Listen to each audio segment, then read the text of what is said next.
안녕하세요, 발전소장입니다. 오늘 시간에는 친구와 함께하지 않아도 혼자서 잘 지내는 사람들의 특징에 대한 이야기를 들려드리겠습니다. 친구가 없어서 매일 외로움에 몸부림치고 계시는 분들은 오늘 영상을 끝까지 시청해야 할 것입니다. 자, 그럼 오늘 영상 시작합니다. 여러분, 우리는 친한 친구와 오랜 시간 만났다고 그 관계가 돈독해질까요? 내가 항상 먼저 베푼다고 상대방이 고마워할까요? 이러한 질문들이 나오는 배경에는 그렇지 않은 경우가 많기 때문일 것입니다. 오랜 시간 함께 시간을 보냈지만 관계가 돈독해지지 않고 내가 잘 대해줘도 친구가 알아주지 못하면 우리는 속상한 마음이 들기 시작합니다. 이때 우리는 그냥 혼자서 사는 게 낫겠다는 생각을 하게 됩니다. 그렇다고 막상 혼자서 지내다 보니 외톨이가 된 것 같고 외로움이 엄습해오는 경우가 많습니다. 하지만 몇몇 친구들은 혼자서도 잘 지내고 있는 것 같습니다.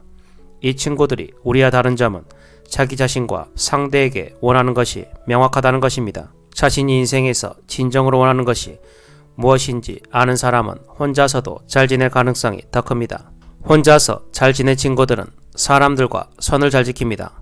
정말 친한 친구들을 우리는 절친, 짱친, 베프, 영혼의 단짝 이라는 수식어를 붙여서 그 관계를 더 돈독하게 유지하기 위해서 애를 씁니다. 인생에서 친구가 차지하는 중요성이 얼마나 큰지 보여주는 단어들입니다. 우리는 어린 시절부터 부모님에게 친구를 잘 사귀어야 한다, 공부 잘하는 친구들과 놀아라, 친구랑 사이좋게 지내라 이런 말을 듣고 살아왔습니다. 친한 친구끼리 삼삼오오 모여 다니며 개인적인 일을 서로 공유하고 서로의 생일을 챙기기도 합니다. 지역마다 차이는 있지만 현재 초등학교 한반의 학생 수가 약 20명 내외라고 합니다. 이 친구들이 전부 다 친한 것은 아닙니다. 몇몇 친구와는 말도 잘 통하고 자기와 성향이 비슷하다고 생각이 들면 절친이 되는 것이고, 그렇지 않은 친구는 그냥 반친구라고 칭합니다. 쉬는 시간에도 절친들과는 깔깔대며 웃고 떠들지만 그냥 반친구와는 아침 인사 정도입니다. 그렇게 성인이 되어서 다시 만난 친구들이 있습니다. 연락이 지속된 친구도 있고 연락이 끊겼다 다시 만나는 친구도 있습니다. 몇몇 친구들은 어릴 적 추억으로 돌아가 나의 일거수일투족을 함께 공유하기를 바랍니다. 자기 먼저 지금의 삶에 대해 이야기를 합니다. 취업, 연애, 결혼, 아이 문제까지 말입니다. 그렇게 몇 번의 만남을 지속했더니 친구는 왜 나의 이야기는 하지 않냐며 이것저것 꼬치꼬치 캐묻습니다. 그런데 지금의 나는 철없던 어린 시절의 꼬마아이가 아니라 성숙된 어른이 되었습니다. 이런 친구의 질문들이 부담으로 다가옵니다. 개인적인 일에 너무 관여한다는 생각이 들고 이 친구를 만나고 집으로 귀가를 하면 기운이 빠지고 너무 피곤해집니다. 그렇다고 이 친구가 싫거나 어릴 적 끈끈했던 마음이 없어진 것은 아닙니다. 어릴 적 함께했던 좋았던 추억들 때문입니다. 나에게 가끔 상처를 주는 친구라도 억지로 만나온 이유도 다 이런 이유 때문이었습니다. 이 상황에 적당한 관계가 좋다고 말한다면 그건 진정한 절친이 아니라고 반문하시는 분들도 있을 것입니다. 적당한이라는 단어 때문에 절친이 아닌 그냥 반친구라는 뉘앙스가 나기 때문입니다. 깊은 관계가 아닌 얕은 관계로 느껴지기도 합니다. 이런 생각은 친구뿐만 아니라 인간관계 전반에도 영향을 미칩니다. 본인이 힘든 상황임에도 관계에 매달리게 만들고 마음의 상처를 받더라도 버티며 관계를 유지하려고 매달리는 원인으로 작용을 합니다. 하지만 여기서 말하는 적당이라는 단어는 우리가 알고 있는 의미와 다른 의미로 사용되고 있습니다. 관계를 쉽게 생각한다는 뜻이 아닙니다. 이기적인 것도 아닙니다. 중년의 나이에 정말 많은 사람들을 만나고 느껴보니 우리는 이제 알고 있습니다. 절대로 깊게 사귀어야만 좋은 인연이 아니라는 것을 말입니다. 내가 온 마음을 다해서 사람을 대해줘도 알아주지 않는 사람들이 있습니다. 이때 우리는 서운한 감정을 갖게 됩니다. 적당한 관계란 선을 넘지 않는 관계입니다. 적절한 예의를 지키는 관계라는 의미입니다. 대화를 통해서 적당한 선을 제시하고 서로 존중하는 사이가 되는 것입니다. 이때 제일 중요한 부분은 우리의 마음이 상처를 받으면 안 된다는 것입니다. 이렇게 자신의 마음을 아프거나 불편하게 하지 않고 사람들과 선을 넘지 않는 관계를 유지하는 사람들이 혼자 있어도 잘 지내는 사람들입니다. 적당한 선을 지키는 관계를 유지하니 인간관계에서 오는 부담을 줄일 수 있습니다. 선을 넘을 때 확실한 행동을 취할 수 있습니다. 혼자 잘 지내는 사람들은 새롭게 사람을 사귈 때도 마음이 편한지에 중점을 둡니다.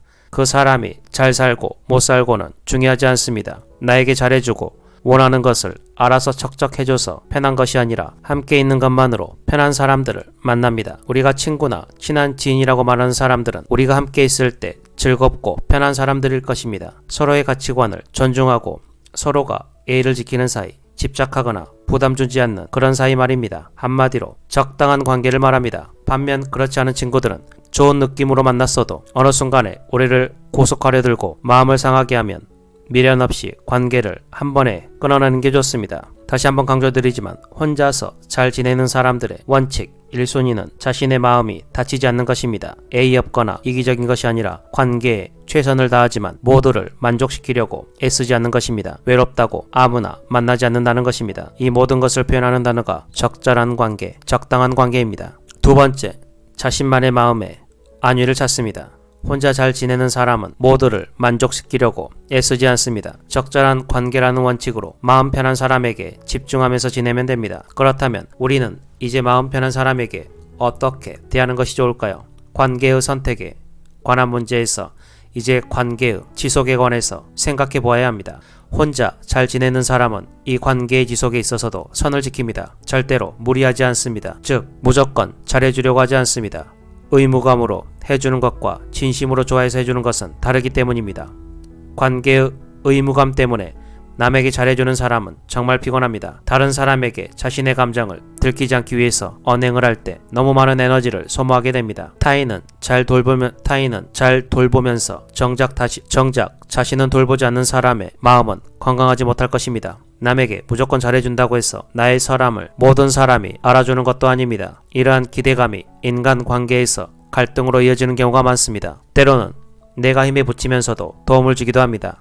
그런데 상대방은 알아주지도 않고 제대로 도와주지 않는다고 불평불만을 늘어놓기도 합니다. 이럴 때 우리는 마음의 상처를 받습니다. 그런데 우리는 이때 역지사지의 마음을 한번 가져봐야 합니다. 상대방도 우리와 같은 마음을 가지고 있다면 어떨까요? 상대방도 우리와 똑같은 마음에 상처를 받을 것입니다. 그래서 우리는 항상 다 내 맘 같지 않다 라는 말을 자주 씁니다. 다 내 맘 같지 않다는 것을 우리는 삶을 통해서 알았을 것입니다. 그래서 상대방이 내 마음 같기를 바라지 않으면 우리는 상처를 받지 않습니다. 내 마음은 이런데 상대방의 마음은 저렇구나 이렇게 인정하고 가볍게 생각해야 합니다. 그래서 우리는 우리의 언행을 상대방이 부담을 갖지 않을 정도로 선을 지켜야 하는 것입니다. 그냥 내가 좋아서 마음에서 우러나와대 상대에게 부담을 주지 않게 하는 것입니다. 그리고 나의 선한 행동에 대가를 바라지 않으면 그만입니다. 저는 오지랖이 넓은 편이어서 남의 일에 신경을 많이 쓰고 살았고 상대방이 원치 않아도 무언가를 챙겨주는 걸 좋아하는 편이었습니다. 하지만 철이 없을 때는 나는 챙겨줬는데 상대방은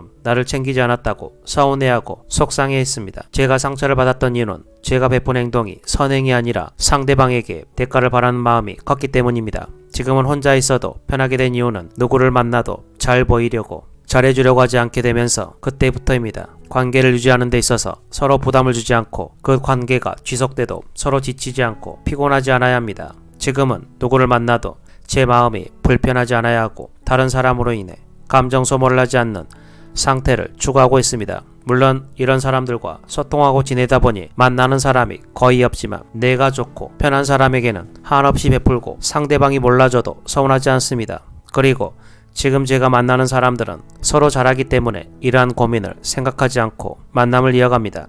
저도 물론 사람이다 보니 상대방에게 실수를 하기도 합니다. 하지만 항상 선을 지키며 관계를 유지하려고 노력하다 보니 관계가 틀어져도 크게 상처를 받지 않습니다. 내가 만든 나만의 선을 상대방은 선을 넘었다고 생각하기도 합니다. 그럴 땐 그냥 안녕히 가세요 하고 보내주면 됩니다.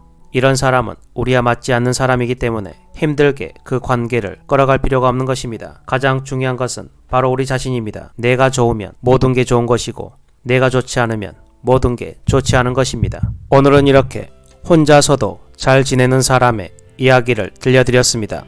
혼자서도 잘 지내는 사람들은 선을 잘 지킵니다. 자신만의 마음에 안위를 찾습니다. 이렇게 매번 혼자서 잘 지내는 사람들에 대한 이야기를 들려드리고 있지만 아직도 외로움에 힘든 인연과 관계를 맺고 계시는 분들이 많으실 것 같습니다. 뭐든지 처음부터 잘할 수는 없습니다.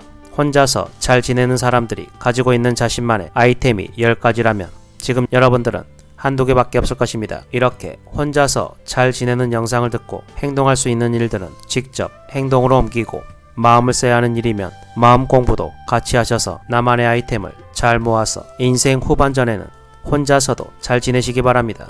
오늘은 이 말을 끝으로 영상을 마치겠습니다. 고독함 속에서 강한 자들은 성장하지만 나약한 자들은 시들어버린다. 오늘도 영상을 끝까지 시청해주셔서 정말 감사합니다. 오늘 영상이 유익하고 여러분의 삶에 도움이 되셨다면 구독, 좋아요, 알림 설정 부탁드리고 댓글에 발전소장님, 저의 친구가 되어주세요 라고 남겨주시면 제가 알겠습니다. 우리 친구예요 라고 남겨드리겠습니다.